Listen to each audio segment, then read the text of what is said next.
This award season, the name on everybody's lips seems to be Django. The controversial gunslinging blockbuster just scooped up 5 Golden Globe nominations and is on its way to becoming the most successful Quentin Tarantino movie at the box office. But its rave reviews have been accompanied by plenty of criticism. Well, tonight, a special preview of our exclusive Nightline interview.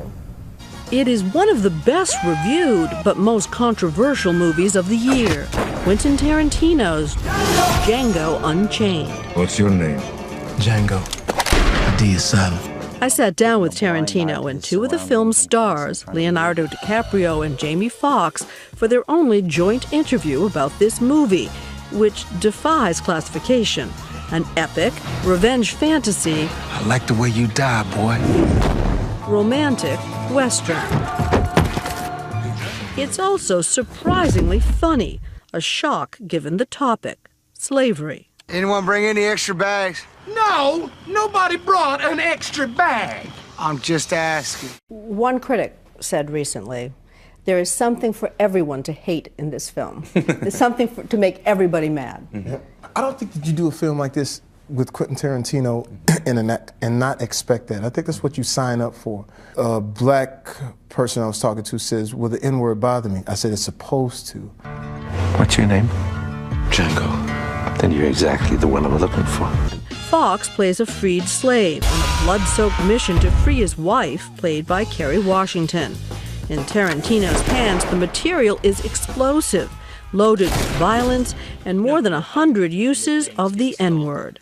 I don't think anybody is actually going out there saying that we use the word more excessively than it was used in 1858 in Mississippi. And if that's not the case, then they can shut up. DiCaprio plays the truly despicable Kelvin Candide. We got us a fight going on that's a good bit of fun.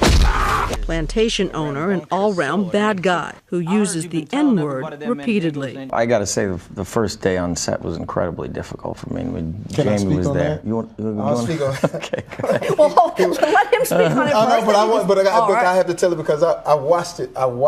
Yeah. And he's saying the word, and he goes, buddy, God, and I said, what's the deal? He said, it's tough. I said, you know what? You're human. It's supposed to be tough. You're not supposed to feel like that's normal in 2012, 2013. Samuel Jackson quickly said, hey, MF, get over that. It's just another Tuesday for us. Yeah. And let's get going. The language is hard for us as actors to say, and some of the things that my character does are obviously atrocious. But, you know, they both sat me down, Sam Jackson, we were all sitting around the table, like, if you don't take this character to the utter extreme, if you don't speak the truth about the way we were treated at that time, you know, people are going to think this is sugar-coated, that you're not telling the truth. And then there's the violence. Tarantino has never shied away from it, from Pulp Fiction to Inglourious Basterds. But even by his standards, this film is particularly bloody, especially as it's being released in the shadow of the Sandy Hook massacre. Does the director think the violence he puts on the screen makes real violence more likely? The fact that people will be wasting time talking about the violence in movies or in comic books or in video games and not dealing with what obviously is a real problem is very problematic to me. It's nothing new. You know, in Shakespeare's time, he was blamed all the time for the anarchy in the streets. So there's violence in the streets, there's crime. Who do you blame? Blame the playmakers, because it's very easy to blame them.